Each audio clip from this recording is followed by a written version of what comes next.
ओम नमो भगवते वासुदेवाय।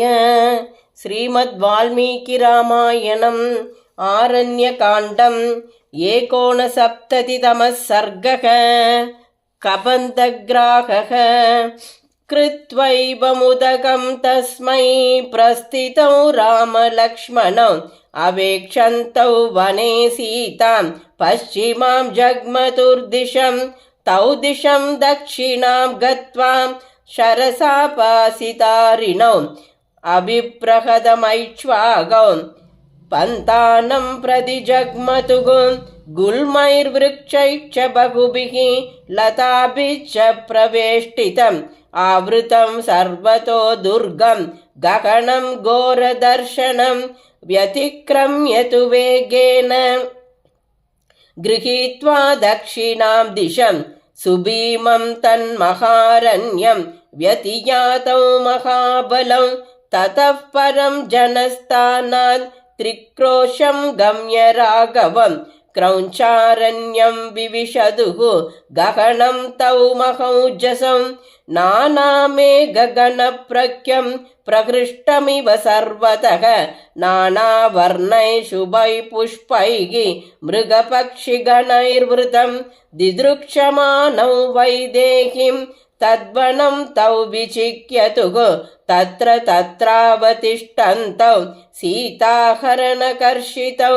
ततः पूर्वेण तौ गत्वा त्रिकोशं भ्रातरौ तदा क्रौञ्चारण्यमतिक्रम्य मदङ्गाश्रममन्तरे दृष्ट्वा तु तद्वनं घोरं बहुभीममृगद्विजं नानासत्त्वसमाकीर्णं सर्वं गहनपादपं ददृशादे गिरौ तत्र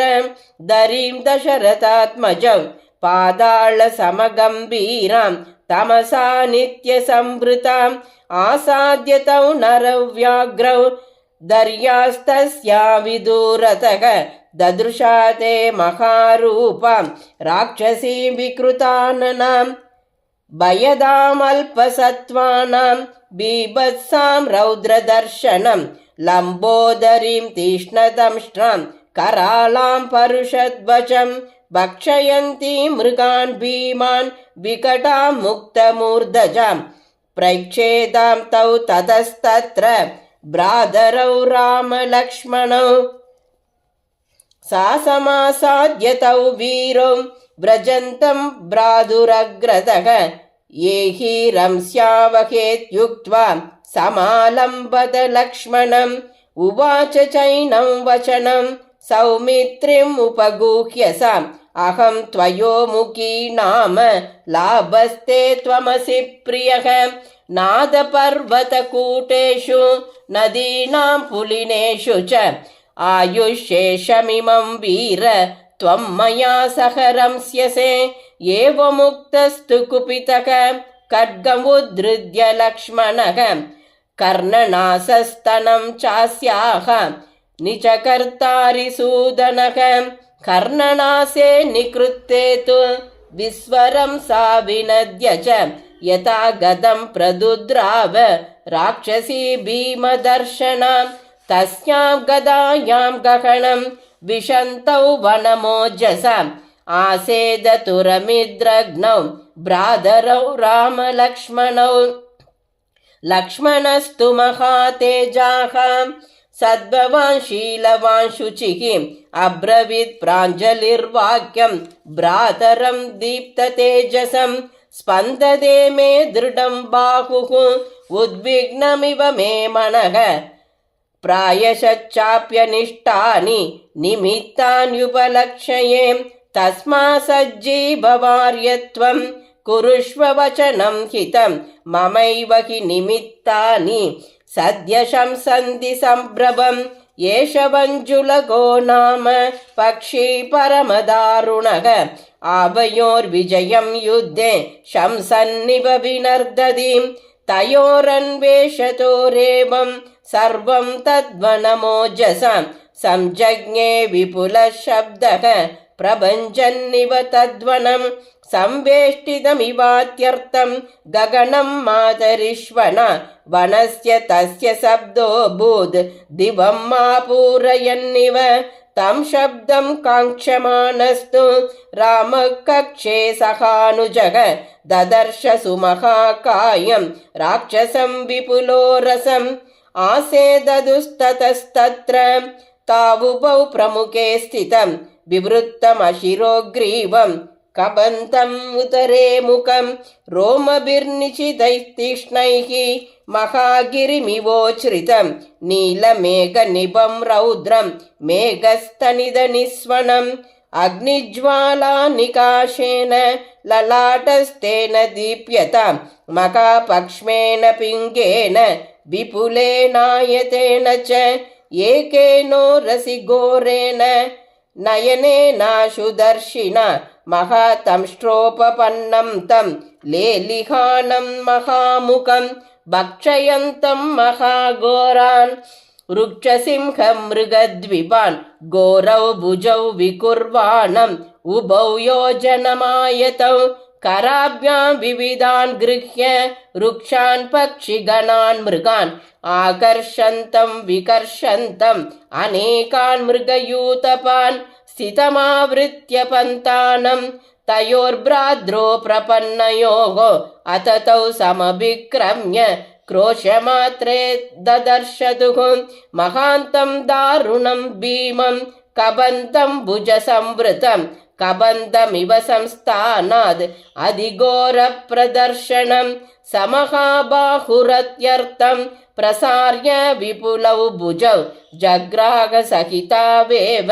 राघवौ पीडयन् बलात् खड्गिनौ दृढधन्वानौ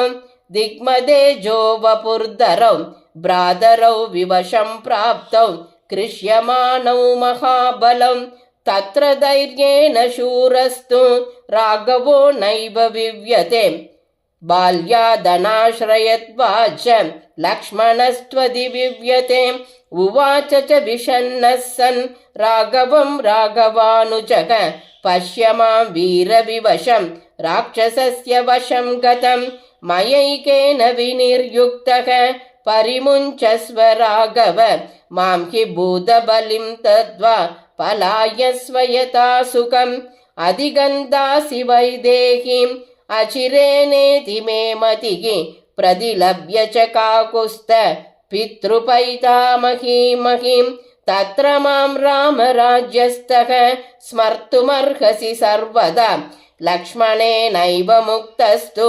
रामः सौमित्रिमब्रवीन् मास्मत्रासं कृता वीर न हि त्वादृग्विषीदधि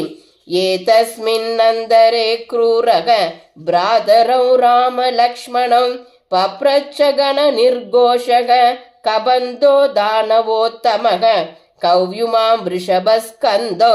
महाखड्गधनुर्धरौ घोरं देशमिमं प्राप्तौ दैवेन मम चाक्षुषौ वदतं कार्यमिह मां किमर्थं चागतौ युवाम् इमं देशमनुप्राप्तौ क्षुधार्तस्येकतिष्ठदः सबाणचापखड्गौ च तीक्ष्णशृङ्गाविवर्षभौ ममास्य मनुसम्प्राप्तौ दुर्लभं जीवितं पुनः तस्य तद्वचनं श्रुत्वा कबन्धस्य दुरात्मनः उवाच लक्ष्मणं रामः मुखेन परिशुष्यत कृच्छ्रात् कृच्छ्रतरं प्राप्य दारुणं सत्यविक्रमं व्यसनं जीवितान्ताय प्राप्तमप्राप्यतां प्रियां कालस्य सुमहद्वीर्यं सर्वभूतेषु लक्ष्मण त्वां च मां च नरव्याघ्र व्यसनै पश्य मोहितौ नादिभारोऽस्ति दैवस्य सर्वभूतेषु लक्ष्मण शूराच्च बलवन्तश्च कृतास्त्राच्च रणाजिरे कालाभिपन्नासीदन्ति यथा वालुकसेतवः इति ब्रुवाणो दृढसत्यविक्रमः महायशा दाशरथि प्रतापवान् आवेक्ष्य सौमित्रिमुदग्रपौरुषं स्थिरां तदा स्वामधिमात्मना करोत् इत्यार्षे श्रीमद् रामायणे वाल्मीकिये आदिकाव्ये चतुर्विंशतिसहस्रिकायां संहितायाम् आरण्यकाण्डे कबन्धग्राहो नाम 69तमः सर्गः। श्रीदाशरथाय विद्महे सीतावल्लभाय धीमहि तन्नो राम प्रचोदयात्। जानकीकान्तस्मरणं जय जय राम राम।